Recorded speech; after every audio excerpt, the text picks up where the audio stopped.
Good morning, good morning. Good morning, everybody. Joe Chacho here. Happy Monday to everybody. Hope everybody had a fantastic weekend. Let's see where we start. Spoke last Thursday about rebuttals. We had the most people on the call we've had for a long, long time. And I'm looking over here now, and the call's loading up with many more people. Got a lot of new agents on the call, a lot of agents who are saying, Joe, I'm having problems at the front door. So what I'm going to do, I'm going to kind of tap on probably just two of them today, because what ends up happening is that when you start talking about rebuttals at the front door to do them all at one time, you'll be on the phone for a couple hours. So I'm going to talk about why didn't you call and not today. Not today, and why didn't you call will be the two ones we'll talk about today. Before we get started, what ends up happening is that when you're in any type of sales, you have to learn what to do to overcome objections. When you work at a furniture store, when somebody comes in, it's a different type of objection, as what we do is either calling to make an appointment or us just knocking on a door with a lead, canvassing, or with a data list. So there's different variables in the rebuttals you're going to get. When you walk up to a door, and as you're walking up, you need to have in your mind, I'm set, ready to go. I believe in what I'm doing because I'm here to help people. I'm here to give them the information they wanted. Now, you know what's going to end up happening. They're going to sit and tell you, I'm not interested. I don't know. Today's not a good day. Why are you here? So I'm telling you right now, you're going to get people, 95% of the people are going to tell you some excuse, some reason, some rebuttal, some type of something for you not to get in the door. And a lot of times, guys, what it has to do when you're just cold calling and cold knocking, they've got no idea you're coming, so you kind of scare them, you catch them off guard.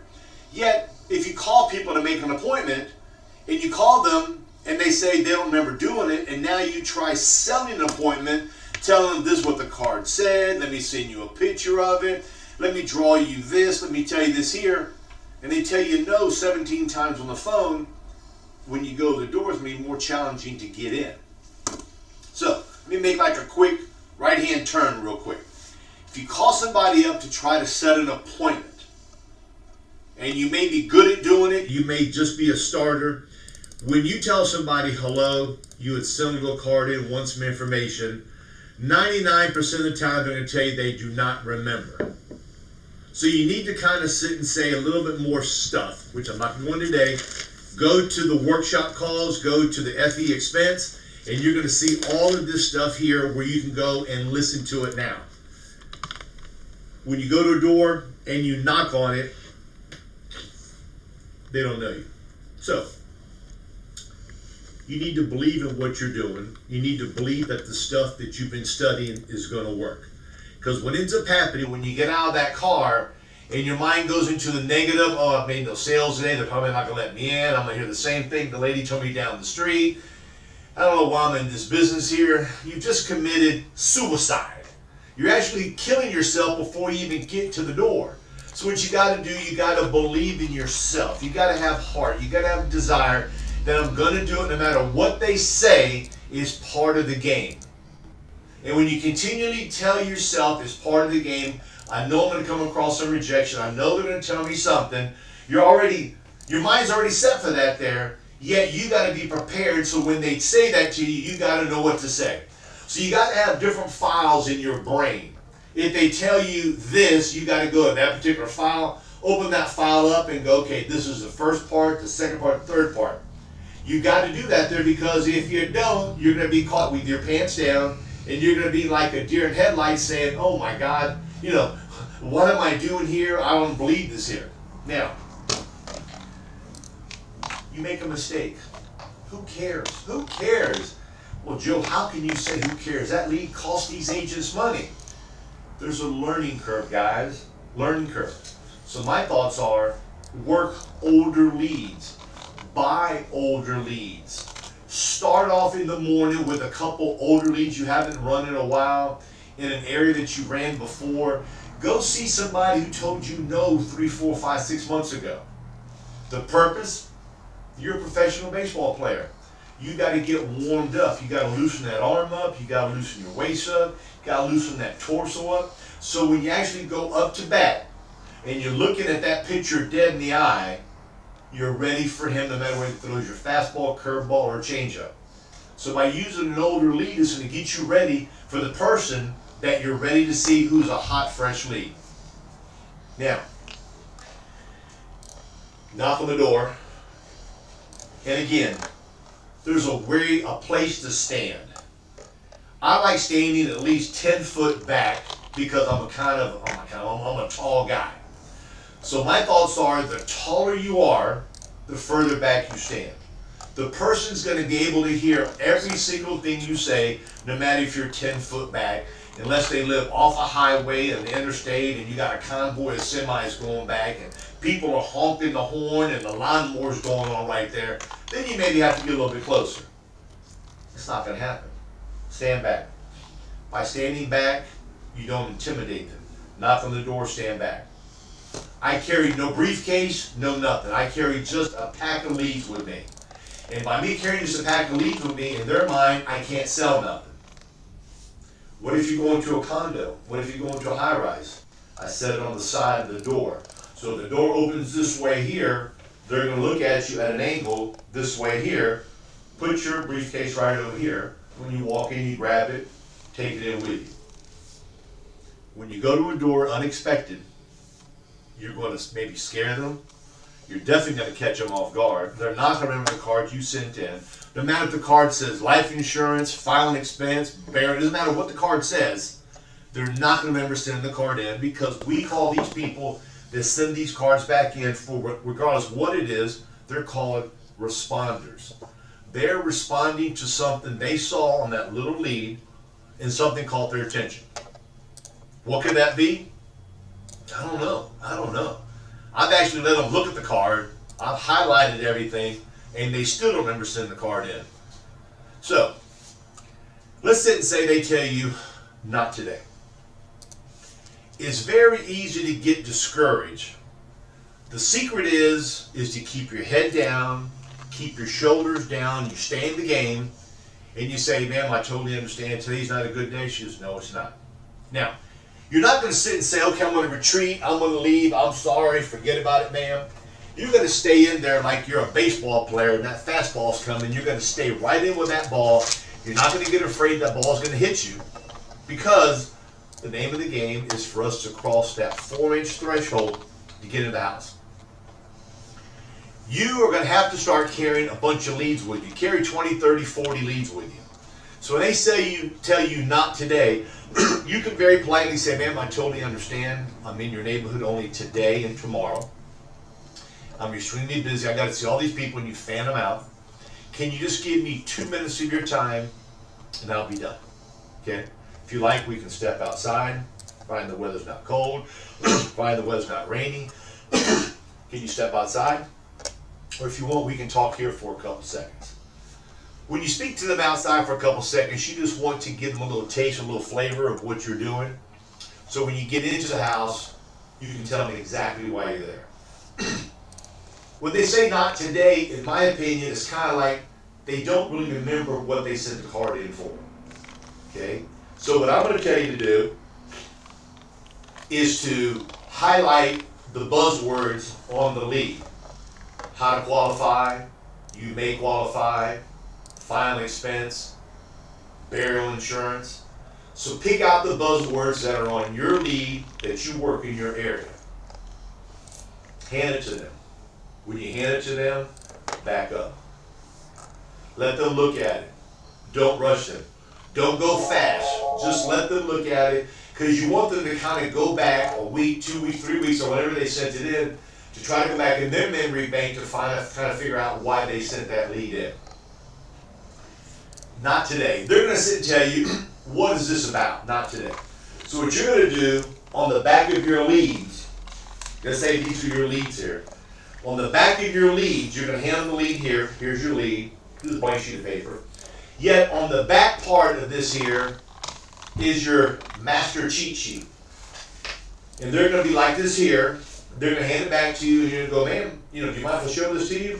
You're going to turn around, and you're going to say, well, You know, either you want information on additional coverage or a cremation plan, a plan for your child, or you want information about a Medicare supplement.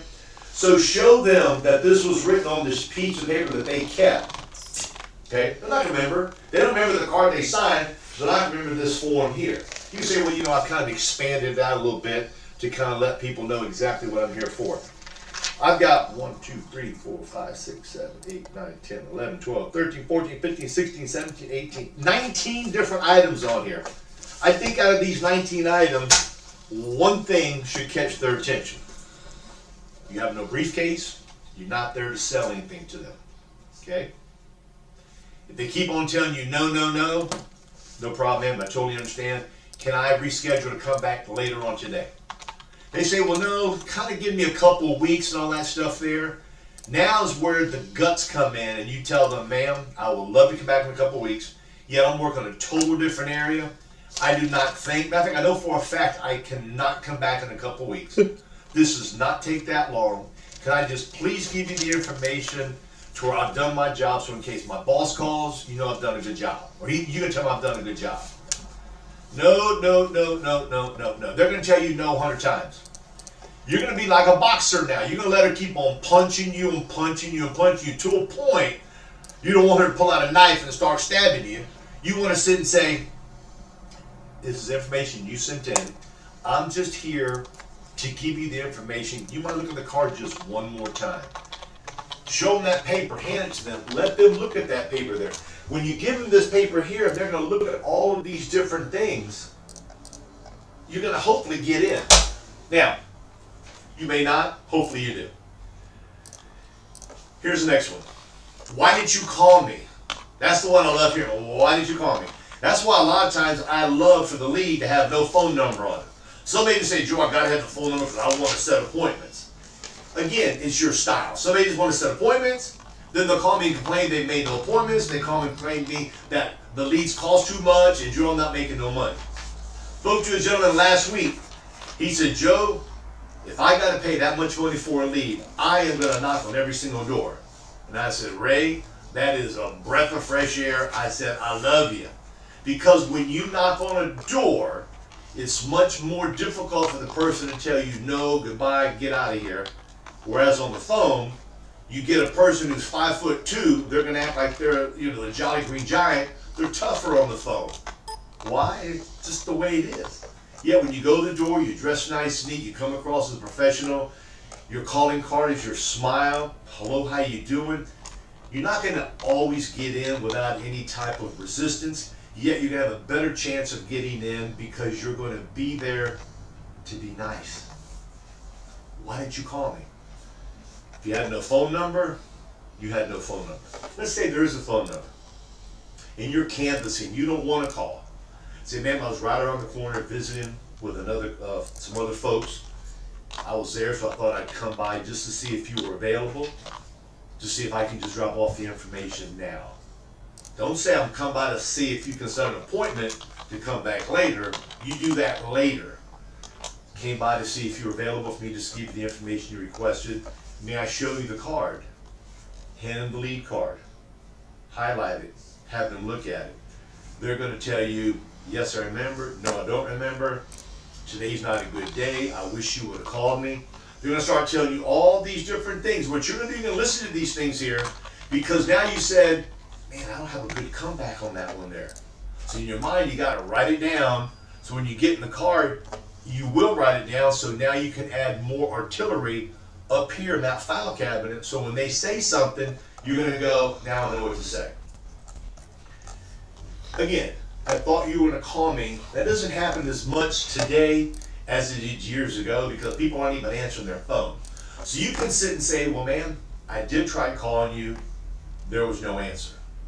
She may sit and say, well, why didn't you leave me a message? Now you got to sit and, now you're doggone juggling the balls. Either you can say, I did when you didn't, or you can say, ma'am, I usually do not leave messages. I normally do it the old-fashioned way. I'll call you a couple, 3 times, and then from there I just come to your door, knock on the door, see if I can give you the valuable information you requested. Remember something, guys. You got to believe in yourself. You got to trust yourself. You will know that it's not going to be easy to get into everybody's door. A lot of people are resistant. They're a little bit afraid. They're a little bit nervous to let a stranger in the house. So this is why, to me, I feel it's so important. Even if you're a person who's 5'4", 5'5", 5'6", not big or small, whatever, stand back. Because you want that person to slowly get acclimated to you. When you're like this here to somebody, looking at them dead in the eye, this close, they're gonna say, damn, get away from me, you're making me nervous. And when they're saying that in their mind, what they're doing is now that little cement block walls coming up, those glass blocks, now you're not gonna get in. I'm telling you this here because I know it. Stand back, take your time, speak with them, show them the lead. I'm here to give the information. If they do not know what the information's about, they don't remember, turn it over with the list I have that I showed you guys a couple times already. This is why I'm here. If they give you resistance, this is when your game starts. This is when you gotta say, okay, it's showtime. Now I gotta do what I practice doing, okay? This is why it's good to run older leads that you had, even if you worked these leads 2-3 years ago. Because now you can get slapped around with an older lead that you've been there before, and sometimes you get in those houses. Years and years ago, Jack Skagg and I ran some leads about maybe an hour and a half north of here. They're about a year old. We went out there in the middle of nowhere and made sales. These people sent the card in, it seemed like 100 years ago. Yet we went there, made like it was a brand new lead. You just sent the card in. I'm here to give you the information that you requested just a couple days ago. A lot of people say, it must have been a long time ago. I don't remember doing that there. Don't answer the question. Say, I'm here to give you the information. You got to have your mind set for one thing, and that one thing is to get into the house. The goal is to cross that 4-inch threshold line. The goal that you got to set for yourself is to keep what I call as an MMC, a money making sheet, MMS, money making sheet. So you're going to write down how many doors you knock on, how many doors you got into, the type of rebuttals that they gave you. I don't want to, today's not a good day, to where you can start keeping track of what people are saying so you can be more acclimated to what the most common thing that they're going to say to you. You need to practice them all. Because you've got no idea what rabbit they're going to pull out of the hat. You just don't know. Not today. Why didn't you call? Could be the truth. Could be the truth. Yet a lot of times people are just prone to pushing you away, saying, no, not today. I didn't know you were coming. The worst case is to say, you know something? I apologize for showing up unexpectedly. Yet I was right around the corner. Yet you had no phone number. What about if I can come back today? Bring out your phone. Say, I'm available today. Your entire day is wide open. You got nothing to do. Say, you know something? I've got somebody at 2:30 that I can probably move to about 3:30. Will that be good? See you about 2:30? No, okay. Got somebody to see at 5:30. I can probably go see them a little bit early. What about 5:30, 4 to 6 when your husband gets home? Now look at your phone's empty. So what you're doing, you're making them feel that you're extremely busy. You said you were, you have all those leads in your hand. You can't say I'm open the rest of the day. Okay, you want people to think that you're busy, you're successful, and what you're doing it for a lot of people. So I can move this person around. Matter of fact, I got an opening between 5:45 and 6:05. I got maybe 15-20 minutes so I can come by. Is that all right? That all right? Nod that head. When they say yes, say I'll see you then, make it a great day. Now here's the point. I don't want you to call when you're going back to the house to make sure they're there, because now they got a chance to tell you I changed my mind. You want to show up, show your pretty face, smile, and dial. Okay guys, I'm going to let you go. Make it a great day. Appreciate your hard work. We will continue the call again next Monday, or maybe even Thursday, depending on what Jay has scheduled for me. Some more rebuttals. So with that said, make it a great day. I appreciate it. Work hard. As always, drive safe. Bye-bye, guys.